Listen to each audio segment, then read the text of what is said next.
नमस्कार दोस्तों, मैं हूं योगेंद्र सिंह और आप देख रहे हैं देश का तेजी से बढ़ता हुआ एटीवी न्यूज चैनल। और इस समय हम लोग मौजूद हैं हसनपुर पुट रोड काले शहीद पर। तो यहाँ काफ़ी सारे नौजवान युवा हमारे साथ मौजूद हैं। और देखिए, आइए हम जानते हैं इनसे, जो महंगाई दिन पे दिन बढ़ती जा रही है और जो बेरोजगारी बढ़ती जा रही है। सरकार ने जैसे कि वादा किया था कि सबको रोजगार मिलेगा, लेकिन यहाँ देखने के लिए ऐसा कुछ नहीं मिल रहा है। काफ़ी सारे बेरोजगार युवा हैं और जो रोजगार के लिए वो परेशान हैं, इधर उधर भटकते फिर रहे हैं और महंगाई की मार से भी वो परेशान हैं। तो आइए हम जानते हैं इन युवाओं से कि सरकार से क्या कहना चाहते हैं इस बेरोजगारी और जो बढ़ती महंगाई है इसके बारे में क्या कहना चाहते हैं। भैया, आपका नाम? फहीम भाई, तो देखिए, जैसे जो बेरोजगारी इतनी बढ़ रही है और जो महंगाई है वो भी बढ़ती जा रही है, तो आप इस बारे में क्या कहना चाहते हैं?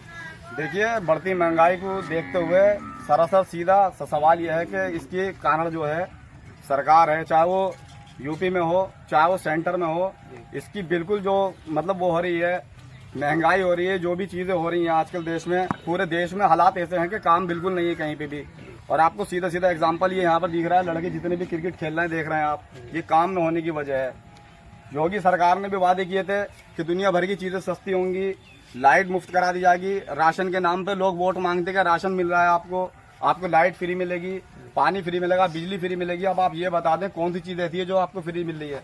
पहले राशन मिलता था, गेहूं बराबर मिलते थे, गेहूं खत्म कर दिया सरकार ने। चावल सड़े वो इतने इतने छोटे चावल जिन्हें कोई नहीं खाएगा, आप धोरों को डालोगे वो भी नहीं खाएंगे। राशन के नाम पर जो वोट मांगते था, आज उनसे मैं ये कहना चाहता हूँ कि कहाँ है वो सरकार जिन्होंने राशन का वादा किया था, और कहाँ है वो लोग जो यहाँ पर आके कहते थे कि राशन मिल रहा है आपको गेहूं मिल रहा है, आपको चावल मिल रहा है, दुनिया भर की चीजें मिल रही है। कहाँ मिल रहे हैं चावल आपको?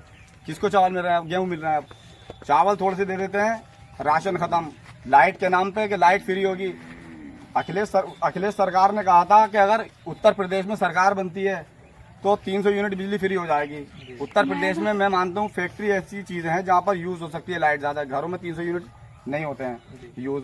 अब आप ये लगा लें सरकार को, उसको ठुकरा कर आपने ये सरकार चुनी है, कहाँ तक आपको फायदा है इस सरकार से? आए दिन बिजली चोरी होती रहती है कि चोरी कोई चोरी नहीं हो रही है, जबरदस्ती छापे मारे जा रहे हैं, मुखबरी हो रही है, और कटुओं के नाम पे उनके इतने बिल बनाकर भेज रहे हैं उनके नाम पे। किसी के भी घर में बढ़ जाते हैं, किसी की माँ बहन बैठी है, कोई किस हालत में बैठा है, खाली मूली धांधली चल रही है सरकार में। कोई कहने वाला नहीं है, कोई सुनने वाला नहीं है सरकार में। लाइट के नाम पे कि लाइट फ्री होगी, कोई फ्री नहीं है।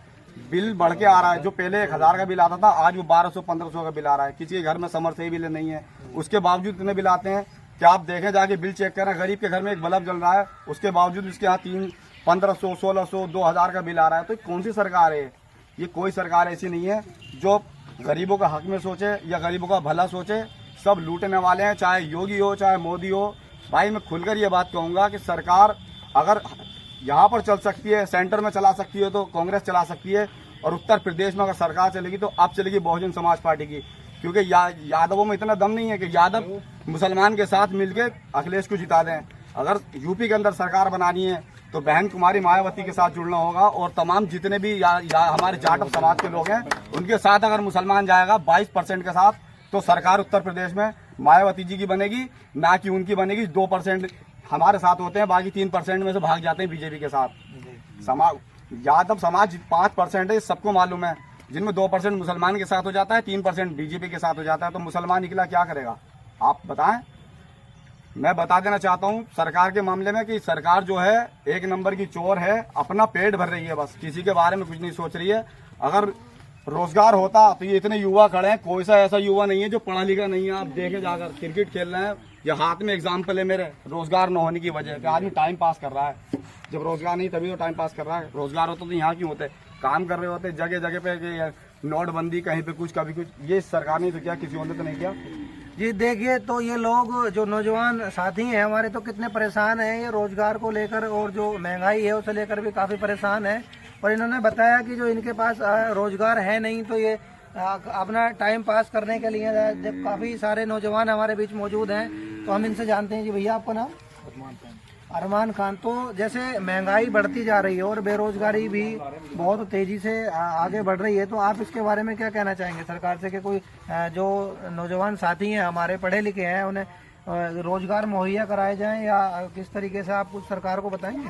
जी, नौकरियां तो निकलती हैं, लेकिन नौकरियों के साथ साथ एक सिस्टम भी बना हुआ है जिसमें आपको पैसा देके ही नौकरी मिलती है। तो उस सिस्टम को हमें तोड़ना होगा, सरकार को तोड़ना होगा, आगे बढ़ाना चाहिए, रोजगार लोगों तक पहुंचाना चाहिए। वो सिस्टम खत्म करेंगे, पैसा देकर नौकरियां मिलती हैं, वो पैसा देने जो है ना वो खत्म करना होगा।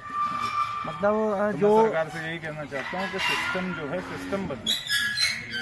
मतलब जो मतलब रिश्वतखोरी जो चल रही है उसे जो एक तरीके से बंद करना चाहिए।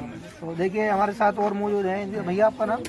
अब्दुल वकार अब्दुल वकार खान जी। जो आप जो मैं जैसे भैया ने अभी बताया कि जो एक रिश्वतखोरी चल रही है, सिस्टम भ्रष्ट हो चुके हैं, तो आप इसके बारे में क्या कहना चाहेंगे? इस पर सरकार को काम करना होगा, ये बहुत ज़रूरी है। जिस तरह से धांधलेबाजी है हर महकमे में, चाहे बिजली का महकमा हो, जैसे अभी भाई ने बताया था कि फर्जी जो है ये धांधलेबाजी चल रही है, जाके घर में किसी के आँख कटवे डाल के फर्जी मुकदमे डालने उनके खिलाफ। तो इस सब पर रोकथाम लगानी होगी सरकार को। और इससे जो है गरीब आदमी, जो गरीब युवा है, वो कहीं ना कहीं बेरोजगारी की तरफ भी बढ़ रहा है। इससे हमारे जो आने वाला युवा पीढ़ी है वो बिल्कुल निचले पायदान पर चली जाएगी। और सरकार को काम करना चाहिए युवाओं के लिए, खासकर चाहे वो पढ़े लिखे युवा हों या फिर अनपढ़ हों, उनके लिए विकास के क्षेत्र में कार्य सरकार को करना होगा।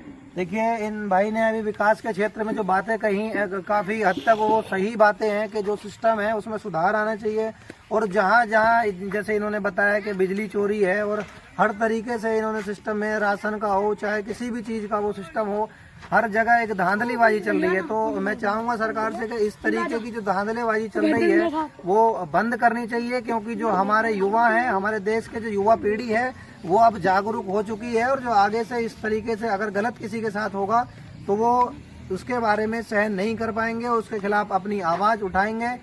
तो इस तरीके का जो रोष है युवाओं में, एक बेरोजगारी और जो एक महंगाई को लेकर उनके अंदर बना हुआ है, तो ऐसे में बस सरकार को यही है कि इन लोगों को रोजगार मुहैया कराए या कुछ ऐसी जो स्किल डेवलपमेंट के इनके प्रोग्राम हैं वो इन्हें चलाने चाहिए, ताकि युवाओं में रोजगार के लिए प्रोत्साहन हो और रोजगार के लिए वो आगे बढ़ के आएँ और अपना मतलब एक कहा जाए कि वो अपने ऊपर निर्भर रहें, अपना परिवार ठीक तरीके से पाल पाएं।